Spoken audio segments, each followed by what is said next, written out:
నమస్కారం. జాతక సమస్యల పరిష్కార వేదిక గ్రహబలం కార్యక్రమానికి స్వాగతం. మీ జాతక సమస్యలకు ఎటువంటి ఆధునిక సాంకేతిక పరికరాల సహాయం లేకుండా కేవలం దృగ్గణిత సిద్ధాంతం ద్వారా క్షణాల్లో పరిష్కార మార్గం తెలియజేయడానికి మనతో భారత ప్రభుత్వ ఆమోద గణిత ఆధారిత పంచాంగకర్త, మహాశక్తి ఉపాసకులు, కుర్తాలం శ్రీ సిద్దేశ్వరి పీఠ ఆస్థాన సిద్ధాంతవర్యులు, ఓంకార మహాశక్తి పీఠ అధిపతి, కీర్తిముఖిని చిత్రపట సృష్టికర్త, దైవజ్ఞ పొన్నలూరు శ్రీనివాస గారికి సిద్ధాంతి గారు లైవ్ లో సిద్ధంగా ఉన్నారు. మీ జాతక సమస్యలకు క్షణాల్లో పరిష్కార మార్గం తెలియజేస్తారు. మీరు కూడా సిద్ధాంతి గారితో మాట్లాడాలనుకుంటే స్క్రీన్ పై నంబర్స్ కి కాల్ చేయండి. కాల్ చేసే ముందు దయచేసి టీవీ వాల్యూమ్ పూర్తిగా మ్యూట్ చేసి లేదా టీవీకి దూరంగా వచ్చి మాట్లాడండి. నమస్కారం సిద్ధాంతి గారు. గ్రహబలం కార్యక్రమానికి స్వాగతం అండి. సిద్ధాంతి గారు, ఆణిముత్యాల్లో భాగంగా 4వ భావం గురించి వివరంగా చెప్పుకున్నాం కదా, మరి 5వ భావం గురించి తెలియజేస్తారు ఈ రోజు. ఆణిముత్యాలలో మనం 8 భావాలంటూ ఉన్నాయి. బృహత్ జాతకంలో ఉన్నటువంటి 8 భావాలే జననం నుంచి మరణం వరకు. అయితే జాతక చక్రాల్లో మొత్తం 12 భావాలు ఉంటాయి. ఆ 12 భావాలు ఈ 8 భావాలలో కలిసి ఉంటాయన్నమాట. ఇందులో భాగంగా ఈరోజు 5వ స్థానం, 5వది సంతానం. మొత్తం ఇప్పటి వరకు మనం చెప్పుకుంటున్నంతా కూడా సంతానాన్ని గురించే. ఆ సంతానాన్ని గురించినటువంటి ఒక భాగంలో ఆణిముత్యాలు ఉంది. ఆణిముత్యాల్లో మళ్ళా 8 సబ్ డివిజన్స్ అంటూ ఉన్నాయి. కనుక ఈ ఆణిముత్యాలు, ఈ పంచమ భావం, ఈ పంచమ భావం అంటే సంతానం. ఈ సంతానం మనకు చక్కని పిల్లలు కలగాలని, వారి యొక్క పురోభివృద్ధి అద్భుతంగా ఉండాలని, దేదీప్యమైనటువంటి వెలుగులతో ముందుకు వెళుతూ ఉండాలని, అంతేకాకుండా తద్వారా ఆ కుటుంబానికి కీర్తి ప్రతిష్టలు రావాలని, ఆర్థిక స్థితిగతులు అద్భుతంగా ఉండాలని ప్రతి వారు కోరుకుంటారు. అంటే ఆర్థిక స్థితిగతులు బాగుండాలని, ఆ కుటుంబం కూడా చక్కగా ఉండాలి అంటే ఈ 8 భావాల్లో 2వ భావం కూడా దీంట్లో కలిసి ఉందన్నమాట. అంటే ఈ పంచమ భావంలో 2వ భావం కూడా కలిసి ఉంటుంది. అంటే తద్వారా తల్లిదండ్రులు కూడా మంచి పేరు ప్రతిష్టలు రావాలి. కనుక అలాగా ఉండాలా, మనం ఏ దిక్కుకు వెళ్లాలా, ఏ నక్షత్రము, ఏ నామము అనే వివరాలు మనం తెలుసుకుందాం కాలర్తో మాట్లాడి. కాలర్ సిద్ధంగా ఉన్నారండి. నమస్తే అండి, గ్రహబలం కార్యక్రమానికి స్వాగతం. మీ పేరు? నేను హనుమకొండ నుంచి మాట్లాడుతున్నాను. నా పేరు సుజాత. ఎక్కడి నుంచి కాల్ చేస్తున్నారు? హనుమకొండ నుంచా? చెప్పండి. హనుమకొండ నుంచి మాట్లాడుతున్నా. నా పేరు సుజాత. గురువు గారికి నమస్కారం అండి. నమస్కారం. డేట్ ఆఫ్ బర్త్ చెప్పండి. Date of birth 29/7. హలో చెప్పండి, సంవత్సరం చెప్పండి. హలో చెప్పండి అమ్మా. 29/7/73 అండి. ఉదయం 6 గంటలకు. సమస్య ఏంటో చెప్పండి. సమస్య అండి, ఇక వానికి ఉద్యోగం, వివాహం, ఎన్నో సమస్యలు అండి. వాని గురించి మా బాధ. డేట్ ఆఫ్ బర్త్ ఎవరిదండి? మా అబ్బాయిదండి. ఓకే అండి, సిద్ధాంతి గారు చెప్తారు, శ్రద్ధగా వినండి. చెప్పండి. నమస్కారం అండి సిద్ధాంతి గారు. చెప్తాను. ఇంక మీరు సిద్ధంగా ఉండాలి. ఎన్నో బాధలు అన్నారు. ఆ బాధలన్నీ వెళ్ళిపోతాయి తల్లి, దిగులు చెందకండి.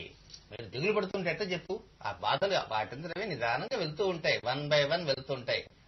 ఆణిముత్యాలు లాంటి బిడ్డలు. అని ఒకసారి వివరాలకు వెళ్తాం. 29 జూలై 73వ సంవత్సరం ప్రమాదీచనామ సంవత్సరంలో ఆషాఢ మాసంలో ఆదివారం అమావాస్య నాడు జన్మించినటువంటి పునరుసు నక్షత్ర 4వ పాదం అంటే కర్కాటక రాశిలో జన్మించినటువంటి జాతకుడు.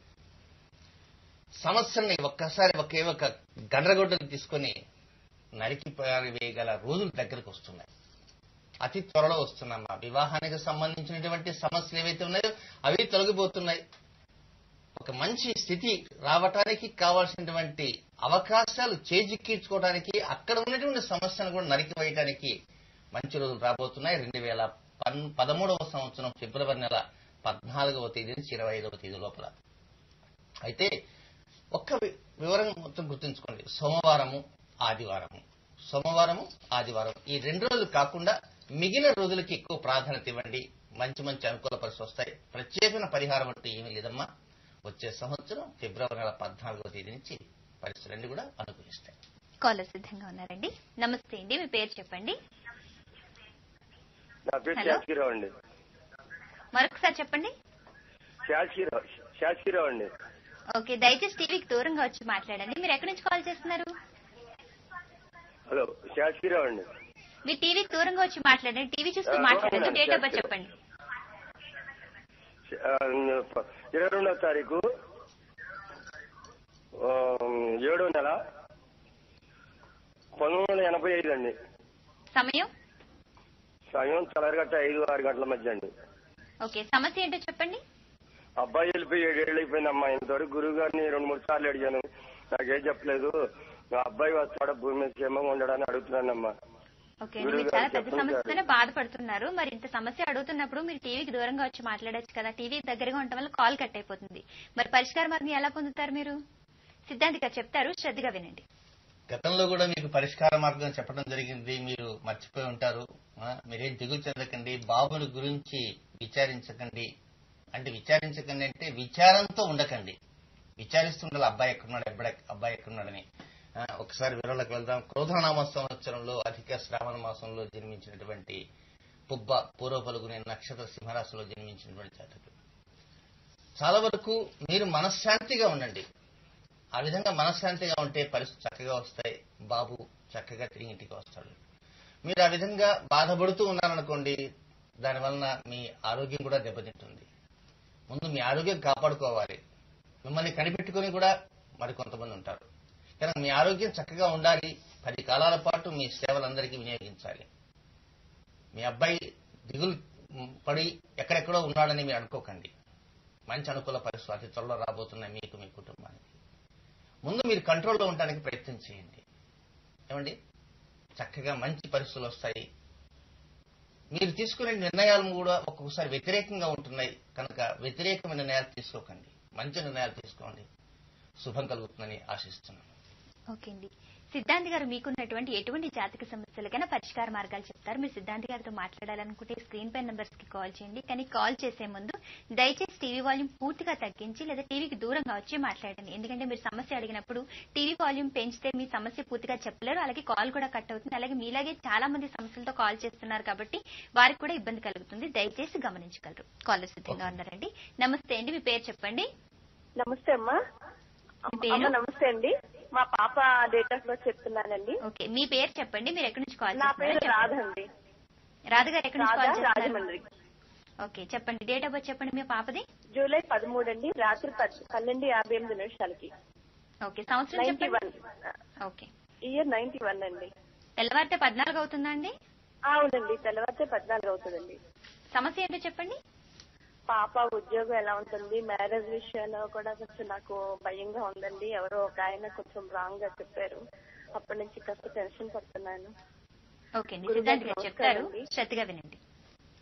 ఈ లైన్ కోసం చాలా రోజుల నుంచి ఎదురు చూస్తున్నానండి. గురువు గారు మాట్లాడతారని, మా పాప గురించి చెప్తారని. మాట్లాడతారండి, వినండి. తప్పకుండా మాట్లాడతాను తల్లి, తప్పకుండా మాట్లాడుతున్నాను. స్టార్ట్ చేస్తున్నాను. ఒకసారి వివరాలు 13/7/91. ఈ రోజు అన్ని 7 నెలల వాళ్లే వస్తున్నారు ప్రారంభం నుంచి. ప్రజాపతి నామ సంవత్సరంలో ఆషాఢ మాసంలో జన్మించినటువంటి ఆశ్లేష నక్షత్ర కర్కాటక రాశిలో జన్మించిన జాతకులు. జన్మరాశికి 2వ స్థానంలో కుజశుక్రులో కలిసిన కారణంగానే ఆ సిద్ధాంత గారు చెప్పి ఉంటారు. మీరు ఇది ముందుగా తెలుసుకోవటం కూడా మంచిదే. మీరేం కంగారు పడకండి. కంగారు ఎప్పుడు పడాలంటే తెలుసుకోకుండా ఏదైనా చేస్తే ఆ తర్వాత కంగారు పడాలి. ఎప్పుడైతే ముందు మనకు కనపడిందో అక్కడ సమస్య ఉన్నది, అక్కడ లైట్ వెలగలేదు, ఎందుకు వెలగలేదు, బల్బ్ అన్నా పోయి ఉండాలి, లేకపోతే వైర్లోనా ఫాల్ట్ ఉండాలి, లేక స్విచ్లోనా ఫాల్ట్ ఉండాలి. అది తెలుసుకున్నప్పుడు ఆటోమేటిక్ రిపేర్ చేయించుకుంటాం. కనుక దాని గురించి మీరు కంగారు పడాల్సిన అవసరం అంటూ ఏం లేదమ్మా. ప్రతి బుధవారం మధ్యాహ్నం రాహుకాలం అంటూ వస్తుంది కనుక ఆ రోజు అవకాశం ఉంటే సరి, లేదంటే ఆదివారం సాయంత్రం రాహుకాలం 4:30 to 6 ఆ మధ్య కాలంలో పాప చేత ఒక 24 నిమిషాలు మౌనం పాటించే విధంగా ప్రయత్నం చేయండి. మంచి అనుకూల పరిస్థితులు వాటిని నెరవేరుస్తాయి. దిగులు చెందకండి. ఇప్పుడు ఉన్నటువంటి ఆ దోషం ఏదో కాటేస్తుందని మాత్రం అనుకోకండి. రిపేర్ చేయటం మొదలెట్టండి. ఎప్పటి నుంచి మొదలు పెడతారు? వచ్చే ఆదివారం నుంచే రిపేరింగ్ మొదలు పెట్టండి. కనీసం ఒక 15-16 వారాలు చేసేటప్పటికల్లా రిపేర్ పూర్తయిపోతుంది. ఆ తర్వాత మంచి అనుకూల పరిస్థితులు వస్తాయి. దిగులు చెందకండి. ఇంకా దిగులు చెందుతూ ఉన్నారనుకోండి, ఆ రిపేర్ కాదు. ఆ రిపేర్ ఎందుకంటే ఆ రిపేర్ చేసుకోవాలంటే ఎప్పుడు కూడా మనిషికి శాంతంగా రిపేర్ చేయాలా, సంతోషంగా రిపేర్ చేయాలా. శాంతము సంతోషము ఇవి లేకుండా రిపేర్ చేస్తే ఆ రిపేర్ అతుకుపడదు. అది అసలు విషయం. కనుక రిపేర్ చేయడానికి ముఖ్యంగా ఉండవలసిందంటే శాంతంగా ఉండాలి, సంతోషంగా ఉండాలి. ఈ 2 కూర్చొని కనుక రిపేర్ చేశారనుకోండి, ఎలాంటి సమస్య అయినా కూడా ఆటోమేటిక్ గా తయారైపోతుంది. రిపేర్ నుంచి బయటకు వచ్చేస్తుంది. చక్కగా ముందుకు వెళ్ళడానికి అవకాశం అంటూ ఉంటుందమ్మా. దిగులు చెందకండి. మీరు మీ భావాలు చాలా మంచివి, కానీ ఒక్కోసారి మీ భావాలు కొన్ని పరిస్థితుల కారణంగా వ్యతిరేకంగా అవుతున్నాయి. కానీ మీ వ్యతిరేక భావాలలోకి వెళ్లకుండా కొంచెం అనుకూల భావాలకు రావడానికి ప్రయత్నం చేయండి. మంచి స్థితిగతులు తప్పకుండా మీకు, మీ కుటుంబానికి ఉంటాయి. ఓకే అండి. ఇప్పుడు రాజమండ్రి నుంచి రాధగారు కాల్ చేశారు కదా, వారు అడిగారు కదా ఎవరో జ్యోతిష్యులు ఇలా చెప్పారని పాప వైవాహిక జీవితం గురించి భయపడుతున్నాను చెప్పారు కదా. అలాగే చాలా మంది జ్యోతిష్యులు కానివ్వండి, లేకపోతే ఇలా జ్యోతిష్యం చెప్పించుకున్నారు కానివ్వండి, ఇలాంటి విషయాలు చెప్పేస్తే వాళ్ళు భయపడుతూ ఉంటారు కదా. మరి ఉన్నది ఉన్నట్టు చెప్పడం, అలాగే ఏదైనా ఒక చెడు ఉంటే దాన్ని మరింత స్పష్టంగా చెడు ఉంది అని చెప్పడం ఎంతవరకు సమంజసం అంటారు? ఎందుకంటే అందరూ భయపడతారు కదా. ఓకే, వాస్తవంగా జ్యోతిష పండితులు ఎప్పుడూ కూడా నిజంగా అక్కడ ప్రాణం పోయేటట్టు ఉన్నప్పటికి కూడా చెప్పకూడదు. చెప్పకపోతే ఎట్లండి అని. జ్యోతిషం అంతా కూడా దీనికి మూల కారకత్వం వెనక వహించే గ్రహం చంద్రుడు. తనివి తీరలేదని మనం చెప్పు. చంద్రుడు అవతల వ్యక్తి మంచి మాటలు చెప్పేసి కొండ మీద కూర్చోబెట్టే విధంగా అవి అబద్ధాలు కావచ్చు. ఆ జ్యోతిష పండితులు నేర్చుకున్న విద్య వల్ల, ఆ ఉపాసన బలం వల్ల, ఆ చెప్పేటువంటి వాక్శుద్ధి వలన అక్కడ నష్టం తప్పిపోతుంది. ఇది వాస్తవం. కొన్ని వేలాది జాతకాలు నేను ప్రాక్టికల్ గా నేను అనుభవించాను, చూశాను. వారే ఆశ్చర్యపోయినారు. ప్రస్తుతం దూర్జన సూర్యప్రకాష్ రావు గారిని అమెరికాలో ఉన్నారు. వారు క్యాన్సర్ డాక్టర్లే చెప్పారు, ఏమీ లేదండి, మీరు ఎందుకు భయపడతారు ప్రకాష్ రావు గారు, ఎందుకు మీరే దిగులు పడకండి, ధైర్యంగా ఉండండి అంటే, అదేమిటండి కాగితం స్పష్టంగా చెబుతుంటే భయం అంటారు ఏంటి అంటారు. మీకు ఏమీ లేదండి, నా మాట నమ్మండి అంటే ఆశ్చర్యం. ప్రకాష్ రావు గారు వింటూ ఉంటారు, లాస్ ఏంజల్స్ ఐ థింక్ కూర్చొని ఇదే సమయానికి ప్రోగ్రామ్ వింటుంటే వారు వారి భార్య. కనుక ఇలాంటి ఎన్నో కొల్లలు లాంటివి ఉన్నాయి. వాక్శుద్ధి ఉండాలి ఆ పండితుడికి. రెండవది, ఉన్నది ఉన్నట్టుగా దోషం ఉన్నప్పటికీ కూడా అది దోషాన్ని కొంచెం తుసాయిగా చెప్పి, అమ్మ ఇలాగా ఉంది, కొన్ని జాగ్రత్తలు తీసుకుంటే మంచి అనుకూల పరిస్థితులు వస్తాయి అని చెప్పాలి. అంతే తప్ప రాగానే మీ వాడు చేస్తాడు రేపు సాయంత్రానికి, లేకపోతే అమ్మాయి ముండ మూసిపోతుంది, ఇలా తప్పు. అలా చెప్పిన కారణంగా మనం ఈ జ్యోతిర్విద్యకి పెద్దపీట వేసిన వాళ్ళకి కావు. కొంతమంది అలాగే ఉన్నారు. కనుక దయచేసి జ్యోతిష పండితులు కూడా గమనించి తమ వాక్శుద్ధిని పెంచుకొని, తద్వారా ఆ తల్లి జగన్మాత యొక్క ఉపాసన బలంతో అందరూ ముందుకు వెళ్లి ఈ దేశ శ్రేయస్సే కాదు ప్రపంచ శాంతికి పరోక్షంగా అందరూ కూడా తోడ్పడాలని, ప్రజలలో కూడా మంచి చైతన్యం తీసుకొచ్చి ఈ జ్యోతిష్ శాస్త్రం నమ్మేటట్టు చేసి కొన్ని సమస్యల్ని మన దగ్గరికి రానియకుండా దూరంగా సమస్య ఉన్నప్పుడే దాన్ని ఛేదించే విధంగా పరిహారాలు తెలియజేయాలని మనస్ఫూర్తిగా అందరినీ కోరుకుంటున్నాను. సిద్ధాంత్ గారు, మరి 5వ భావం గురించి చెప్తున్నారు కదా, మరి దిక్కు నక్షత్రం నామం చెప్తానన్నారు కదా, చెప్తారా? ఇక పంచమ భావం. బృహత్ జాతకంలో 8 భావాలు ఉంటాయి, జాతక చక్రంలో అయితే 12 భావాలు ఉంటాయి. కనుక 8 భావాలలో ప్రస్తుతం 5వ భావానికి దిక్కు వాయువ్య దిక్కు, అంటే ఉత్తరము పడమర, ఈ మధ్య ఉండే దిక్కు వాయువ్యం. ఇక ఈ ఉత్తరపు దిక్కుకు సంబంధించినటువంటి నక్షత్రం విశాఖ నక్షత్రము. ఇది కూడా గురువు యొక్క నక్షత్రం విశాఖ నక్షత్రం. ఇక నామం లలితా సహస్రనామాల్లో 746వ నామం ఉంది. 746, 746. ఓం భాగ్యాభి చంద్రికాయై నమః. భాగ్యాభి చంద్రికాయ నమః. ఈ నామాన్ని మనం ఏ విధంగా పరిహారంలో తీసుకుపోవాలి అనే వివరం మనం చివరిలో 8 భావాలు ఎంత చెప్పుకున్నాం.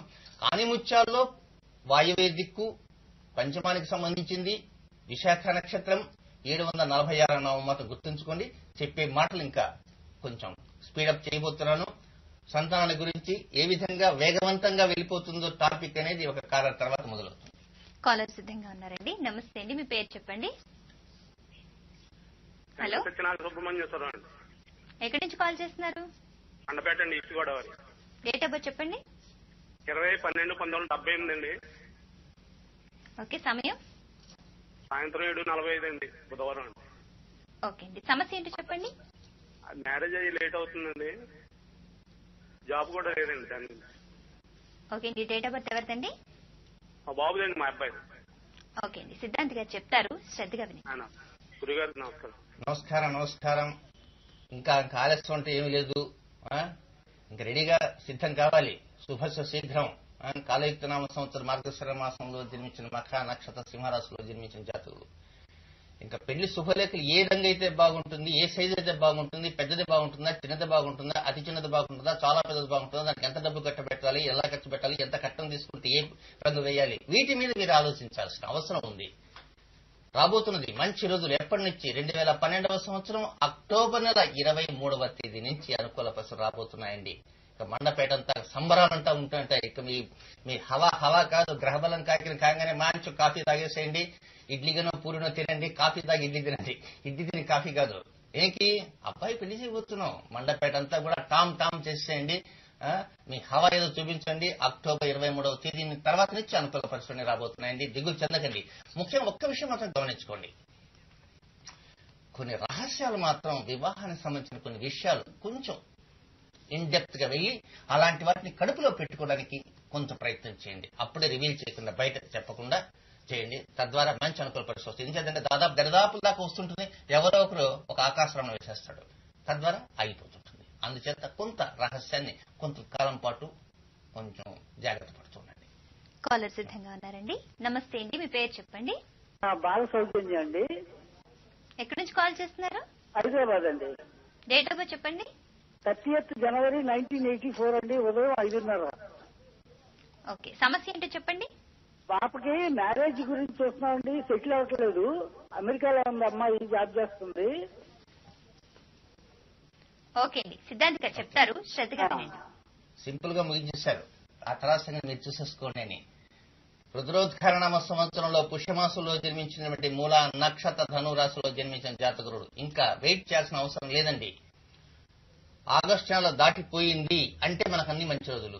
ఆగస్టు నెల దాటిపోయింది అంటే ఆగస్టు 31 దాటాల. ఆగస్టు నెలకి దీనికి సంబంధం ఏంటి అని మీరు అనుకోవచ్చు. ఆగస్టు అంటే ధనురాశికి లాభస్థానంలో చిన్నపాటి ఘర్షణ జరగబోతున్నది, ప్రస్తుతం జరుగుతుంది. ఆ ఘర్షణ వెళ్ళిపోతుంది. అంటే అది ఖగోళంలో ఘర్షణ, మీ ఇంట్లో ఘర్షణ అనుకుంటారే మళ్ళా, లేదా అమెరికాలో ఏదైనా ఘర్షణ ఉందేమని. అలాంటిదంటూ ఏమీ లేదండి. కనుక అలాంటి ఘర్షణ జరిగి సెప్టెంబర్ 14వ తేదీతో ఘర్షణ పూర్తయిపోతుంది. కనుక సెప్టెంబర్ 14 అయిపోతుంది కనుక సెప్టెంబర్ 15వ తేదీ నుంచి అనుకూల పరిస్థితులు వస్తాయండి. ఇక మీరు 15వ తేదీ తర్వాత నుంచి ఇంకా భాజా భజంత్రీలు ఎలాగా ఉండాలా, ఏ రూపంలో ఉండాలా, ఎక్కడ మండపం ఉండాలి, ఎవరెవరిని పిలవాలి, ఇప్పటి నుంచి ప్లానింగ్ చేసుకోవడానికి ప్రయత్నించండి. సిద్ధాంత్ గారు, మరి అలాగే సంతానం గురించి చెప్తూ వేగవంతం చేస్తానన్నారు కదా, చెప్తారా? ఓకే, సంతానం గురించి వేగవంతం అని చెప్తూ కాలస్తు కూడా వేగవంతంగా బండి వెళ్ళిపోతుంది. ఇంచేతనంటే మంచి మంచి విషయాలు చెప్పన్న తహతహ ఆతృత, అలాంటి ఆతృత వలన కాలస్తు కూడా చాలా మండపేట వారితో గాని వీరితో గాని చాలా స్పీడ్ గా మాట్లాడుతున్నాయి. ఎందుచేతనంటే ఆని ముత్యాలు ప్రతి వాళ్ళకి కావాల్సింది. ఒక్కోసారి అబ్బాయిని ఎక్కడో హాస్టల్ చదివిస్తుంటాం, లేకపోతే వేరే తావులో చదివిస్తుంటాం, లేకపోతే అమెరికాలో ఉంటున్నాడు. అమెరికాలో ఉండేటువంటి అబ్బాయి చక్కగా చదువుకుంటున్నాడా లేదా, హాస్టల్లో ఉండేటువంటి అబ్బాయి పక్క విద్యార్థులతోటి, తోటి విద్యార్థులతోటి సహచర్యంలో ఎక్కడ లోపాలు వస్తున్నాయా లేవా, ఇవి కొంతమంది కనిపెట్టలేకపోతుంటారు. అలాగే అమ్మాయి హాస్టల్లో ఉంటుంది. అమ్మాయి హాస్టల్లో ఉన్నప్పటికీ కూడా అక్కడ ఏదైనా సమస్యలు రావడానికి అవకాశం ఉంటుంది. ఒక్కోసారి ఆ సమస్యను అమ్మాయి మనకు చెప్పలేకపోతూ ఉంటుంది, అబ్బాయి కూడా అలా చెప్పలేకపోతుంటాడు. కనుక తల్లిదండ్రులు ఆ కోణంలో ఆలోచించలేకపోతూ ఉంటారు. కనుక తల్లిదండ్రులు ఆలోచించకపోయినా, ఆ బిడ్డలు ఆలోచించకపోయినా పండితులుగా దగ్గరుండే వాళ్ళు ఆలోచించి అలాంటి విషయాలు ఏదన్నా ఉంటే తగిన జాగ్రత్తలతో చెప్పాల్సిన అవసరం అంటూ పండితులకు ఉంది. ఎందుచేతనంటే పండితులకి ఇలాంటి విషయాలు తెలుసు కనుక అలాంటి విషయాలు తెలిసిన విషయాన్ని చాలా జాగ్రత్తగా చెప్తూ మంచి మంచి రెన్యూలు చెప్తూ ఉంటే ఆనిముత్యాలు ప్రపంచం అంతా ఆనిముత్యాలు చేస్తారు. ఎప్పటికైనా men May comes men May goes, it goes on for ever. ఈ రోజు ఉంటాం, రేపు పోతాం, తర్వాత ఎవరో ఒకరు వస్తూ ఉంటారు. కనుక రాబోయేటువంటి తరాలకైనా సరే మంచి మంచి విషయాలు అందించాలనేది నా తపన. నాలాంటి తపన అందరి పండితులకు ఉంటే మహా మంచిది. కనుక ఈ ఆనిముత్యాలు అనే ఘట్టంలో ఈ ఒక్క 5వ భావమే, పంచమ భావమే మొత్తం టోటల్ గా 8 భావాలకి కనుక మార్గదర్శకం వహించగలుగుతుంది. కనుక మన పిల్లలు కలగాలి, మంచి పిల్లలు కలగాలి, ఎక్కడ గర్భస్రావాలు లేకుండా, అలాగే గర్భస్రావాలు లేకుండా బిడ్డలు కలిగిన తర్వాత కూడా వారికి ఎలాంటి చేదస్తం గాని, అది గాని, ఇది గాని, వెర్రి గాని, గ్రహణం గాని అలాంటివి కూడా లేకుండా చిట్టు చివరి వరకు చక్కగా ముందుకు వెళ్ళటానికి కోరుకునే రీతిలో ప్రతి ఒక్కరు కూడా ఉండాల్సిన అవసరం ఉంటుంది. కనుక ఈ విధంగా చేయాలంటే ఒక్కొక్కసారి మన జగన్మాత కరుణ కటాక్ష వీక్షణ కూడా అవసరం ఉంటుంది. ఒకసారి కేవలం ఆనిముత్యాలు అనేటువంటిది కేవలం అక్కడ కీర్తిముఖుడి కింద ఉన్నటువంటి దాని నుంచి మాత్రమే వచ్చింది. ఆ కీర్తిముఖుడు ఎప్పుడు రాబోతున్నాడు మన రంగంలోకి అంటే ఆయన శ్రావణ పౌర్ణమి నుంచి ఆయన గురించి వివరాలు మనం తెలుసుకోబోతున్నాం. ఆయన ప్రత్యేక కార్తీక మాసం 21వ రోజున ఆయన మన పుట్టినరోజు వేడుకలాగా మనం చేసుకోబోతున్నాం. అందుకే దానికి ముందుగానే ఈ నెలలోనే కలిసే పూజ జూలై 30 తారీఖున ప్రతి ఒక్కరు కూడా చేసుకోవడానికి ప్రయత్నం చేయండి. అవకాశం కనుక ఉన్నటువంటి వారు 9 కలిసి ఒకసారి చేసుకోండి. అవకాశం లేని వారు జూలై 30 తేదీలో కూడా విడివిడిగా తేదీలు కూడా తెలియజేస్తాను. ఆ తేదీల ప్రకారం కూడా మధ్య మధ్యలో కొన్ని ఆగిపోయి ఉంటాయి కనుక అలాంటి ఆగిపోయిన కూడా చేసుకుని ప్రయత్నం చేయండి. ఆ విధంగా చేసుకుంటూ ఉంటే పరోక్షంగా ఈ ఆణిముత్యాలు అని ఏదైతే మనం చెప్పుకుంటున్నామో ఈ ఆణిముత్యాలు అనే పంచమ భావం కూడా కలిసే పూజల వల్ల వస్తుందని చెప్పడంలో సందేహం ఎక్కడ లేదు, అతిశక్తి అంతకంటే లేదు. కనుక ఆణిముత్యాలు కేవలం ఆణిముత్యాలకు సంతానకే కాదు, మనం చేసేటువంటి ప్రతి పని, ప్రతి వ్యవహారం, ప్రతి క్రియ, ప్రతి కర్మ అన్ని కూడా ఆణిముత్యాలు లాంటివి. కనుక ప్రతి ఒక్కరు కూడా కలిసి పూజల కోసం నేను బ్లాగ్ లో కూడా 2వ పార్ట్ కూడా పెట్టడం జరిగింది. కనుక అవకాశం ఉన్నవారంతా grahbhumi.blogspot.com లో ఆ వివరం అంతా చూడండి. ఆ వివరం చూసి తద్వారా వివరాలను తెలుసుకోవడం ప్రయత్నం అంటూ చేయండి. మంచి అనుకూల పరిస్థితులు రాబోతున్నాయి. అద్భుతమైన ఫీడ్బ్యాక్, ఒకరు ఇద్దరు ముగ్గురు కాదు, చెప్పుకోవడం చాలా గర్వంగా. We are telling very proud. కలిసి పూజలు అంటే దానివల్ల ప్రపంచవ్యాప్తంగా వేలాది మంది లక్షలాది మంది అభిమానులు కాదు లబ్ధి పొందారని చెప్పటంలో అతిశయోక్తి ఎంత మాత్రం కూడా లేదు. కనుక ఈ అవకాశం ఒకవేళ ఈ శ్రావణ మాసమే మాత్రమే కాదు, తిరిగి అక్టోబర్లో ఉంది, అలాగే డిసెంబర్లో ఉంది. కనుక అవకాశం ఉన్న వారు చేసుకోవడం ప్రయత్నం చేయండి. ఆణిముత్యాలు చక్కగా రావాలి, మన ఇంట ఆణిముత్యాలు పండాలి, మన ఇంట పండిన ఆణిముత్యాలు పరిడిరాలి, పెరిగి పెద్దవి కావాలి. తద్వారా ఆణిముత్యాలు మళ్ళా ముత్యాలు రావాలి. ముత్యాలకు ముత్యాలు వస్తాయి, బెండకాయకి బెండకాయ కాస్తుంది, బెండ చెట్టుకి కాస్తుంది, కానీ బెండ చెట్టు కాకర చెట్టు కాస్తుందా?